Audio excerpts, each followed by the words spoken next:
Hi, I'm Elisa Austin of the Grass Valley Library. And I'm Laura Papani of the Doris Foley Library.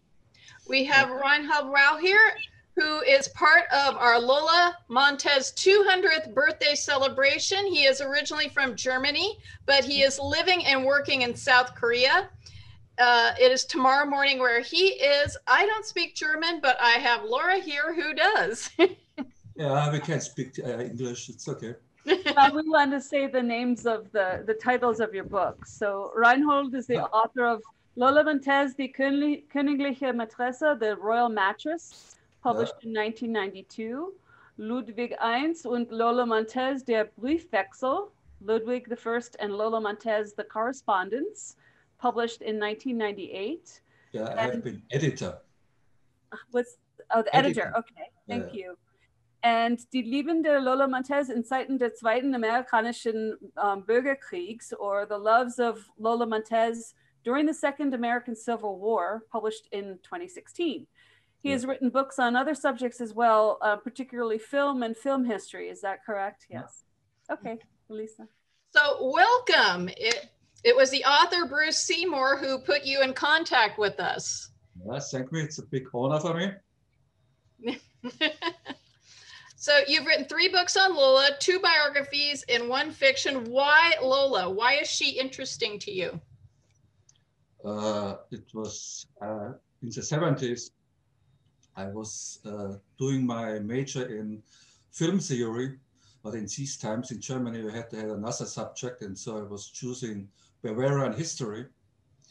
And through Bavarian history, I came in contact with this times around 1884 revolution in Germany. And there was always a sort of ghost going around.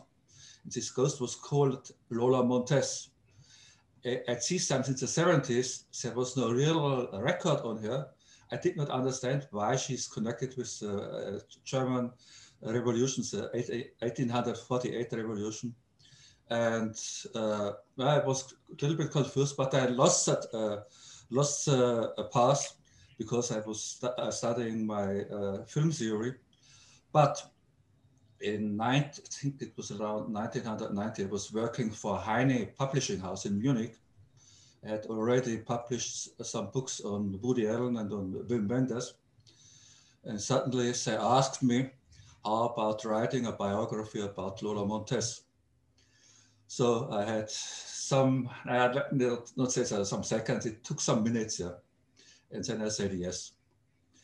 And what was very, very special on this thing, at these times, of course, I knew about a Spanish dancer in Munich, but there was not so much knowledge.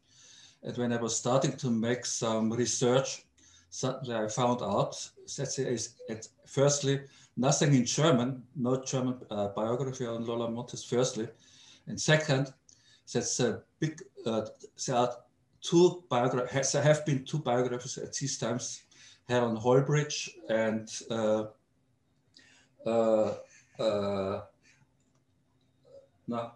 Ishbel Rosia. And these biographies, they have been a sort of fiction too. They have been sampling a lot of stories about Lola Montez, also rumors, but it had nothing to do with real historical facts. And so suddenly I realized that I have the chance to write the first biography on Lola Montez, which is based on a sort of historical truth and the historical facts. And especially I was living at these times in Munich, and in Munich there are very fine libraries. You could find a lot of stuff, a lot of mosaic stones from the life of Lola Montez, and this is how I built up my biography. And afterwards I was publishing it in Süddeutsche Zeitung, a very known German newspaper, and then first time in Heine Verlag in Munich. And at these times when I was publishing it in Süddeutsche Zeitung, suddenly Bruce Seymour, he was at the same time in Munich, And he got to know that I've already written this biography, and so he got in contact with me, and so we have a lot long friendship since these times. Uh-huh. Okay. And so what did you two discover when you were working together on the correspondence? On the correspondence, I have to say, the one who found it was Bruce Seamer, not me. Mm-hmm. But discovering a lot of things. These are intimate letters. Yeah? Nobody ever knew how this love between Lola Montez and Ludwig was working on. So, for example, you could see that, especially when she was in Switzerland, unbelievable what kind of greed she had for the money and for the status of King Ludwig. There have been some very erotic details in this book, especially for her days in Munich. You could see a lot of new details. At these times, we published it in 1995, I guess, yeah. Mm-hmm. And it was a sensation. It was a sensation in Germany. Süddeutsche Zeitung was writing Bavarian history has to be rewritten new. Yeah? And they made a huge article about us in Süddeutsche Zeitung. All German newspapers have been writing about this book. But frankly to say, it was not a big success. I don't know. I have some ideas why it has not been a big success. But we sold probably 3,000 or 4,000 copies. I don't know exactly, but it was not what we have been thinking on. But in any case, for some weeks we have been a sensation. Mm-hmm. Okay, and then you have a fiction book, The Loves of Lola Montez During the Second American Civil War, that takes place in the 21st century. Tell us more about that. Yeah, normally I think in all my lifetime I've written something like 10 books, and it has mostly been connected with movies. Even this book on Lola Montez for me is a little bit connected with movies. It's for me it's a starting point of for a theory of the female actor, for the female actress. But I think everybody has this little idea in his mind. Writing a novel one time in his lifetime. I think a lot of people have this idea, and I had this idea too. And suddenly I came to Korea, and in teaching on university, of course I had my duties on university, but it was not so much. So suddenly I had a lot of time, and suddenly it came to my mind, how about writing a novel? And this Lola, she was a little bit far away, but she was still a little bit on my mind. And I was thinking about mixing up this Lola story with my own life in a sort of fiction. Yeah? So the book itself, it's not on me, it's not real on Lola, it's a fiction, mixing it up, making it a basis. And the background of this story, there are two levels in this novel. One level is Lola Montez. The other level is a photographer in Korea and his adventures in Korea. And the third level, this is the Second American Civil War, where we are very close to by now. What do you think surprised you the most about Lola Montez and her relationship with King Ludwig? Was there anything that like really grabbed you from, particularly like from a film, from a, you know a lot about film, right? And kind of the whole cinematography of it. I mean, the whole drama of it. Yeah, talking about movies, what me grabbed, this is not Lola Ludwig's relationship, but it's Lola herself, because in my understanding, Lola has been the first star, really star in the world. Yeah. I think in her times, star. star. Nowadays we have a lot of movie stars, soccer stars, pop stars.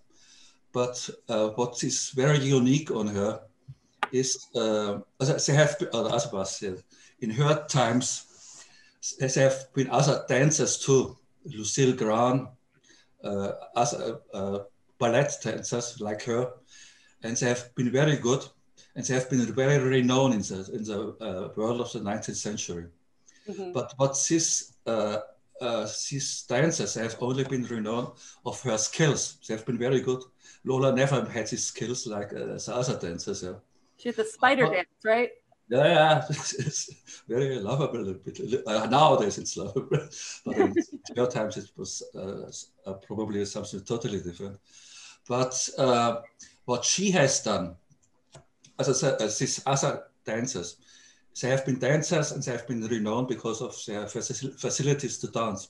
But what she has done, she made scandals. She went out, she showed herself in public. Yeah?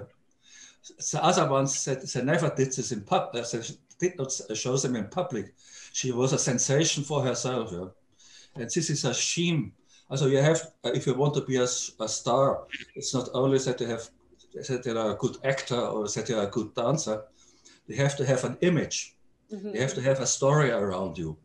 And she has a story. She is the one with the whip. She was whipping up other men. She had a lot of love affairs, and she did not hide it. And this is a sort of formula. Other stars in other decades coming, especially the movie stars, until let's say Marilyn Monroe. Always these movie stars, they had a special story, they had an image, and she is the first one in this role. And this is what was fascinating me, for me as coming from movie and from movies theory. Wow, I wonder what she would have done with Twitter. It's Twitter. She was a little bit, how to say, if you look to the letters with King Ludwig, she was always a little bit confused. She did not know what letter he sent to her. She did not know what letter she sent. And Ludwig always told her, put it in a row, and he wanted to make order. She could not make order. And I think if she would do this like we now with Zoom, she would not be able to do this. She has problems to concentrate on one thing. She's doing too much things at the same time. Yeah. Interesting. But it is speculation, of course. Yeah. Yeah. We are living in 21st century, and we are talking now. We are talking 19th century. It's very, very different. Very different. Yeah. Okay, well, it was a pleasure talking with you today. And yes, and we will be ordering the Loves of Lola Montez during the Second American Civil War for our overdrive. So people can download it, and it will be in German. And so, Dankeschön. Thank you, Reinhold, for talking about your books and Lola for the Nevada County Community Library System. Yeah, thank you very much. Yeah, thank you for joining you. Bye-bye. Bye-bye. Thank you. Bye-bye.